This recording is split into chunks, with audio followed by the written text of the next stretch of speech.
Hey, good morning, guys. It's Monday morning. I know I haven't done a video in a little while. I've just been working. I've just been busy.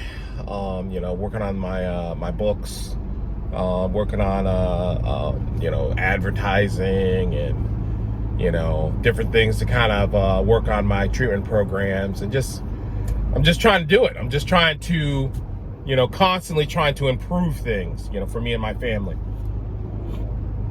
And I was just thinking about,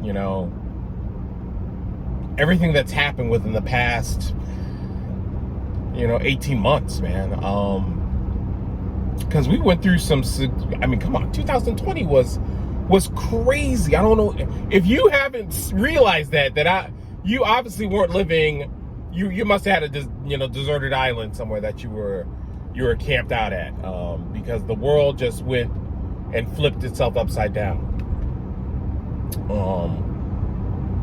With the people dying, with the extreme fear, the massive contradictions in the medical and scientific arenas, detailing the virus and the vaccine. I mean, it's just crazy. I mean, the fake news, the real news, the elections, the riots, the racial tension, the toilet paper wars. And then we ran into 2021 when we were hit with the gas scare. And gas prices are increasing. Food prices are increasing. But the masks are starting to come off. And I know that creates mixed feelings for a lot of us, because it just, I don't know about you, but for me, it just seemed like it was all of a sudden, boom, you can take your mask off, and you're just like, wait, what happened? First they're talking about herd immunity, then they're talking about everybody's got to get vaccinated. Then the Johnson & Johnson recalled their vaccine because something crazy was happening, and then we hear about the people who had blood clot disorders weren't recommended to take the vaccine, and then they weren't sure about whether kids should take it or not. I mean, it's just, there was a lot of information running around that contradicted itself, and you're just like, okay, it got to the point where you don't know what to believe, who to believe, and it's still very stressful. Still very stressful. If you don't see the chaos in the media today, then you must not. You just must. I guess you're just watching Netflix and chilling. But it's just caused a lot of stress. And when I look at things like this, I'm always trying to look for the lesson to learn. What did I learn from the past and current chaos? What do I need to be prepared for? What in this made me stronger? Or did it make me stronger? And I think that's a mindset we have to really adopt. The ability to learn, the ability to grow, the ability to rise over every circumstance, stressor, or adversity. But that's a switch you got to flip in your head, man. Because it's just too easy to play the victim card in our society. It's just too easy to give up. It's too easy to quit. And we got a lot of excuses to quit today. I mean, come on, when they shut down the country and people were losing jobs like crazy, it was like an emotional concussion for a lot of us. I mean, I was blessed that I still had work because I'm a counselor, but even I felt the pressure because I care about my people. I care about whether they can get groceries for their kids. I care about that stuff. So then, the government went into action to try to help people with the stimulus check and with the unemployment and da-da-da-da-da. And that seems to have flipped on its head now, because now businesses can't find work. They can't find people to hire. People are still living off their unemployment. And so now we got that problem. And in the meantime, gas is going up, and so is food.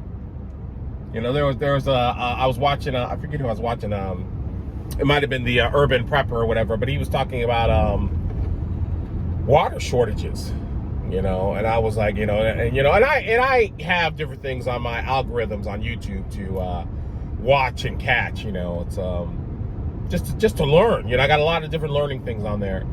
And when I caught that, I was like, ooh, wait a minute, water shortages. And all of these things add pressure, especially to me, who I want to take care of my family. I want to do that. Then we have, the religious sector that may or may not be preaching about Revelations. I don't know too many preachers that aren't touching on Revelations right now. If they're not, then I don't know what they're paying attention to. I mean, they should at least be aware and like say, hey, yo, there's some similarities here. But even in the Bible is about preparation. I know a lot of people think it's about judgment, but it's really about having a core faith and courage, and not to fall for the pressures and the fears of the world around us. To be the best person you can be, that's why I do these videos,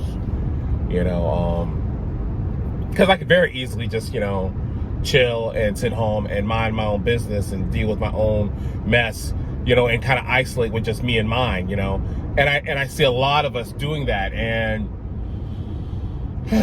when I look at one of the most dangerous things that happened with the coronavirus and everything that happened in 2020 was it started to erode relationships between people. I think with social media now, it's very difficult for us to become intimate and to really form close bonds. But then you throw in the paranoia of the coronavirus, which was saying you got to social distance. And then, no, we were already social distancing with social media, I mean, how many people will pick up the phone and actually talk on the phone instead of messaging or texting or I mean, even FaceTiming is better than the rest, but it's still not that face-to-face connection. And I know that happened with the caution of passing on this virus. I know what was going on, but I also saw the bigger picture of communities breaking down. I mean, they were already breaking down with the racial tension that was happening. Because some people would deny it was happening. Some people would ignore that it was happening. Some people were experiencing it in all its violence and just abuse. And we in social media would just sit back and watch. Some of us would be outraged. Some of us would be silent. Some of us would just be numb. But I know very few of us would connect. I had a friend, call me from back home when I was in East Canton. And I was so blessed with this phone call. I'm not going to say his name. I don't know if he would want me to. But I was so blessed with the phone call, man, because he said, my name back home, I'm called Willie. And he's like, Willie, I just wanted to talk to you because you were one of the few black people I know that I could ask questions about what's going on and you not get offended, And I was proud of him for doing that, because we don't do that enough to understand each other. And it's not just the racial thing. We can't talk about anything today because we don't know how to communicate. We don't know how to talk to other people without quickly getting offended because we're so sensitive. We don't even say hi anymore. We say, hey, did you get the shot? And I can get that from total strangers. And I'm like, what? Hi? Who are you? I mean, it's just, it just kind of blows me away. And then, like if you want to have a deep discussion about why I did or didn't get the shot, because I'm not telling anybody, just like I didn't tell anybody who I voted for. But if you actually if we're close and you want to sit down and have a conversation, about how I think and why I think, that's great. Let's do that. But if you just want to, just do a drive-by, shot at me to justify your own issues, then you just keep it moving, And I see that's what we're doing today. I see people putting blurbs out on Facebook or social media or Instagram, and people just going at it, debating, arguing, cussing each other out and not connecting. There's a reason why people have chose not to get vaccinated. And there's a reason why people did choose to get vaccinated. And neither are evil, okay? Let's just get that out there. I don't think either person, for their decision, is part of the evil empire to destroy us. But I don't think we take the time to find out their valid reasons. And that's the problem. As a counselor working with communication,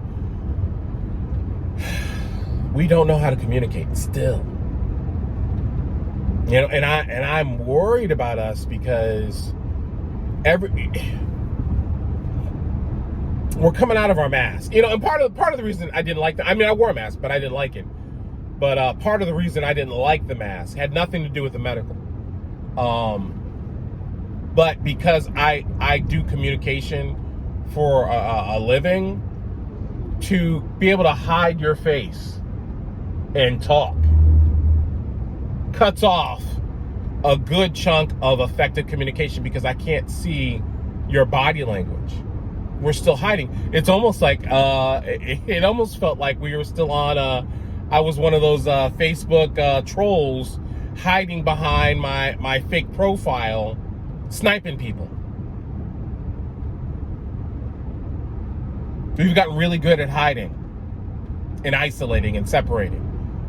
And I think we're in trouble, man. I really do. I'm not trying to be a naysayer or a fearmonger, but if we're going to survive and thrive in whatever is coming, and man, look, we barely survived the coronavirus.